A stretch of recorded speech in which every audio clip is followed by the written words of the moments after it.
Hello friends, welcome back to boost your knowledge. जैसा कि आप सभी जानते हैं कि हम accounting for non profit organisation से रिलेटेड एमसीक्यू सीरीज कर रहे हैं, जिसमें 2 वीडियो पहले ही डाल चुकी हूँ। ये हमारी जो है 3rd वीडियो है। इसमें हम इम्पोर्टेंट एमसीक्यू क्वेश्चंस करेंगे जो हमारे 12th board exam, BCom, MCom या किसी भी कॉम्पिटिटिव एग्ज़ाम्स से रिलेटेड इम्पोर्टेंट क्वेश्चन है। तो आइए स्टार्ट करते हैं हम अपनी आज की वीडियो। हमारा फर्स्ट क्वेश्चन है, subscription received in cash during the year ₹5,000, amount received in advance for next year is ₹300 and amount outstanding for current year was ₹400। The amount to be credited to the income and expenditure account is. तो यहाँ पे बताया गया है कि ₹5,000 जो है हमें अमाउंट रिसीव हुआ है, जिसमें से नेक्स्ट ईयर के लिए ₹300 जो है एडवांस है और करंट ईयर का जो है 400 हमारा आउटस्टैंडिंग है। तो हमारा जो अकाउंटिंग प्रिंसिपल है, मैचिंग अकाउंटिंग प्रिंसिपल, उसके अकॉर्डिंग हम करंट ईयर के एक्सपेंसेस जो इनकम को रिलेट करते हैं और प्रीवियस या नेक्स्ट ईयर को डिडक्ट कर लेते हैं। तो हमारा जो यहाँ पर अमाउंट निकालने का तरीका होगा कि जो हमें रिसीव हुआ है 5,000, उसमें हम नेक्स्ट ईयर का जो होगा वो माइनस कर देंगे 300, और जो आउटस्टैंडिंग रह गया हमारा करंट ईयर का, मीन्स हमें ड्यू है बट रिसीव नहीं हुआ है, तो वो अमाउंट हम प्लस कर देंगे 400। तो जब हम इनको कैलकुलेट करेंगे तो अमाउंट आएगा हमारा 5,100। तो ऑप्शन नंबर बी जो होगा हमारा यहाँ पर राइट ऑप्शन हो जाएगा। आई होप आपको ये क्वेश्चन समझ आया होगा। नेक्स्ट क्वेश्चन है हमारा, if income is ₹1,60,000 and deficit debited to capital funds आएगा, यहाँ पे फंड्स नहीं होगा, डी और आएगा, funds is ₹43,000 then expenditure is.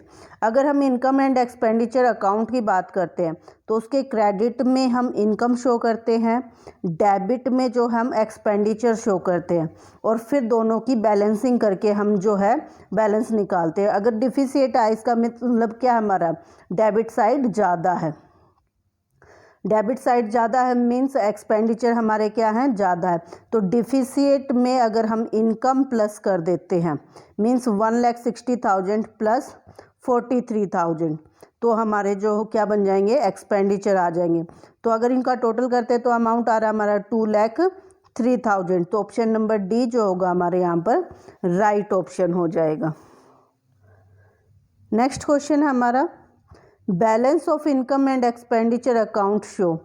Income and expenditure accounts में हम क्रेडिट साइड में इनकम और डेबिट साइड में एक्सपेंडिचर शो करते हैं, तो और उसके बाद हम इनकी बैलेंसिंग करते हैं। तो उसमें क्या शो होता है बैलेंसिंग में, excess of income over expenditure या फिर excess of expenditure over income, इसलिए यहाँ पर वाइस वर्सा लिखा है। तो ऑप्शन नंबर डी जो होगा हमारा यहाँ पर राइट ऑप्शन हो जाएगा।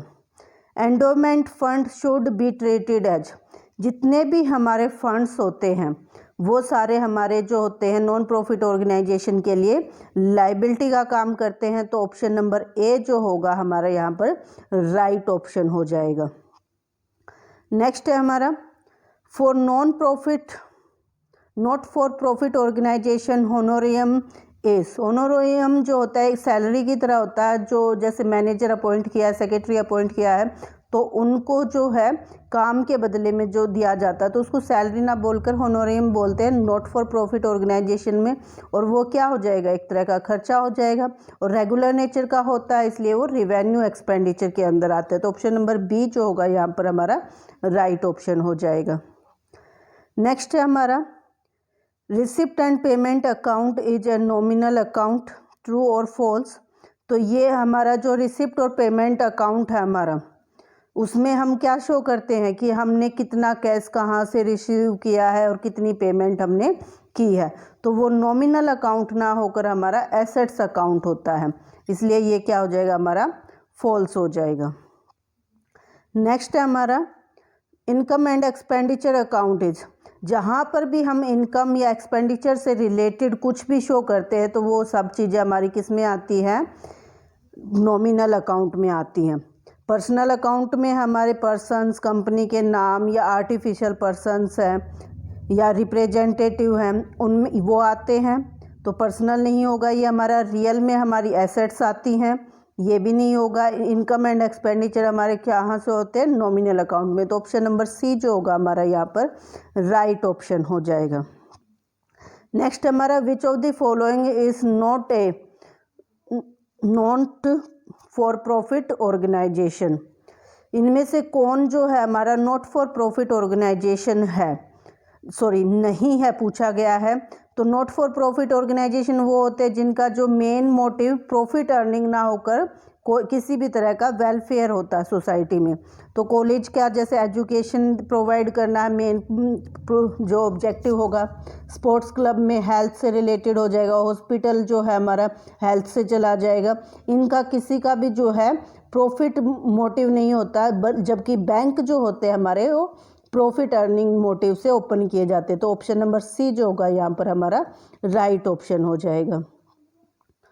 नेक्स्ट क्वेश्चन है हमारा income and expenditure account is prepaid. Income and expenditure account कौन प्रीपेयर करता है हमारा, तो नॉट फॉर प्रॉफिट ऑर्गेनाइजेशन जो है इनकम एंड एक्सपेंडिचर अकाउंट बनाते हैं, बाकी सभी प्रॉफिट एंड लॉस अकाउंट बनाते हैं। तो ऑप्शन नंबर सी जो होगा यहाँ पर हमारा राइट ऑप्शन हो जाएगा। नेक्स्ट है receipt and payment account usually indicates. Receipt और पेमेंट अकाउंट क्या शो करता है, तो रिसिप्ट जो होता है हमारी डेबिट साइड होती है और पेमेंट हमारी क्रेडिट साइड होती है। और उसमें चाहे हमारी कैपिटल रिसिप्ट हो या फिर हमारी रिवेन्यू रिसिप्ट हो या एक्सपेंडिचर्स हो, वो सारे शो किए जाते हैं। और मोस्टली जो होता है ये कैश या बैंक से रिलेटेड होता है, तो ये क्या शो करता है, डेबिट बैलेंस शो करता है। इसलिए ऑप्शन नंबर सी जो होगा हमारे यहाँ पर राइट ऑप्शन हो जाएगा। नेक्स्ट है income and expenditure account generally indicates. Income और एक्सपेंडिचर अकाउंट हमारे क्या शो करते हैं, तो इनकम एंड एक्सपेंडिचर में इनकम क्रेडिट साइड में और एक्सपेंडिचर डेबिट साइड में शो करते हैं और फिर इनकी बैलेंसिंग की जाती है। अगर इनकम ज़्यादा होती है तो सरप्लस शो होता है और एक्सपेंडिचर ज़्यादा होता है तो डिफिसिट शो होता है। इसलिए ऑप्शन नंबर ए जो होगा यहाँ पर राइट ऑप्शन हो जाएगा। आई होप आपको सभी क्वेश्चंस अच्छे से समझ आ रहे होंगे। अगर कोई भी डाउट है तो आप कमेंट बॉक्स में पूछ सकते हैं, और अगर वीडियो पसंद आ रही है तो इसे लाइक शेयर ज़रूर करें। नेक्स्ट क्वेश्चन है हमारा donation received for specific objective will be Sovan. Donation जो है हमारा अगर किसी स्पेसिफिक ऑब्जेक्ट के लिए रिसीव होता है तो उसे हम कहाँ शो करते हैं। फॉर एग्जांपल स्पोर्ट्स फंड हो गए हमारे, स्पोर्ट्स डोनेशन हो गए, बिल्डिंग डोनेशन या बिल्डिंग फंड जिनको कहते हैं, तो वो स्पेसिफिक ऑब्जेक्ट के लिए होते हैं। तो ऐसे डोनेशंस को हम बैलेंस शीट की लाइबिलिटी साइड में शो करते हैं। तो ऑप्शन नंबर बी जो होगा हमारा यहाँ पर राइट ऑप्शन हो जाएगा। आई होप आपको वीडियो अच्छे से समझ आई है। एक बार फिर से आपसे रिक्वेस्ट है कि वीडियो को लाइक शेयर ज़रूर करें, और अगर आप मेरे चैनल पर नए हैं तो चैनल को सब्सक्राइब भी कर लीजिए। Thank you.